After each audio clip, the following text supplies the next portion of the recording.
Hey Pyrrho, saw your videos on funding the infrastructure state, and thank you for posing this question because it's actually one of my favorite topics.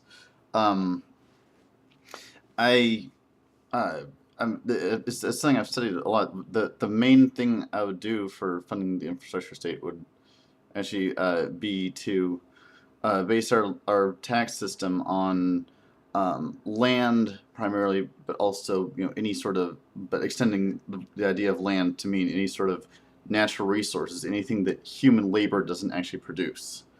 Um, and primarily that would be land value taxation, which effectively would mean basically making government as sort of the primary landlord of the world. You're talking about government your government owned industries, and the one thing that government could do, I think, better than any private person is owning land in is being landlord. That because basically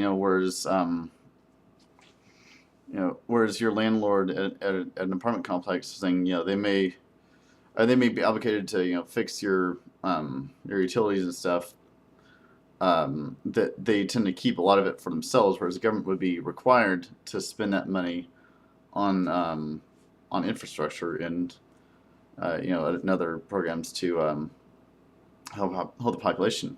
And what's more actually is the land values are affected by infrastructure fully. Actually, that there's a idea called the Henry George theorem in economics, which says um, that under certain ideal conditions that um, the amount of land that the amount of government spending will actually show up fully in land values.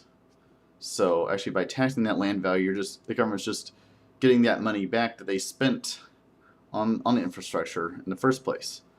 So it sort of recycles the money through the system. You spend money on infrastructure, you get that money back, and you use that to spend on more infrastructure, and you get that money back. So it's I call it autopoietic in the Francisco Varela sense.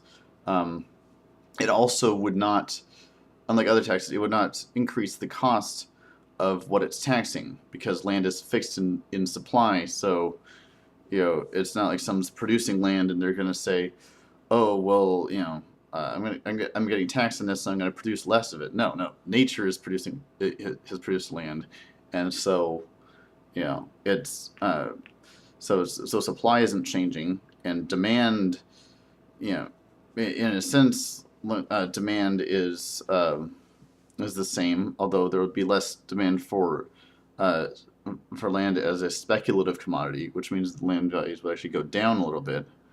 Um, but in any case, there's a whole slew of reasons why I support land value taxation, um, including some reasons would be hard to explain why land value taxation actually would reduce unemployment and create more equality in our society. That's a subject too long to go into this video, but it's if you look up Henry George, he does a brilliant explanation of why that would be so, and that's so yeah. For the purposes of the video, I'm just talking about this as a means of funding the infrastructure state.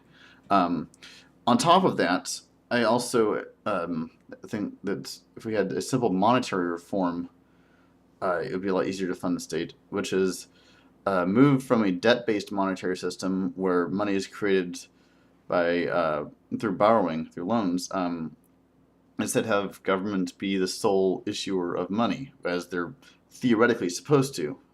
In actual practice, banks create most of the money through loans, and then government money when government needs money, they borrow it from overseas at interest, and then have to pay it and pay it back through taxes. Whereas if the government could just create that money instead, then there's no debt, and actually then taxes take on a different role. Whereas instead of being needed to fund government entirely, they just help cycle the money so that so that you can control inflation. And so I think with those two reforms, you basically got your infrastructure state your infrastructure state fully funded, and at a much cheaper cost to the average citizen than our current economy, and with what I would consider a greater degree of justice. Um, and so, any other taxes besides, any other means of funding besides that, I think would actually not be a matter of funding, but a matter of, you know, controlling externalities, like having pollution taxes, carbon taxes, things like that. Yeah, these sort of things. The idea of tax bads, not goods. I think with those would be the only other taxes I'd implement is taxes to sort of change consumer behavior or producer behavior and try to promote the right kind of behavior that we want to see in society. So that's my thoughts for now. Peace.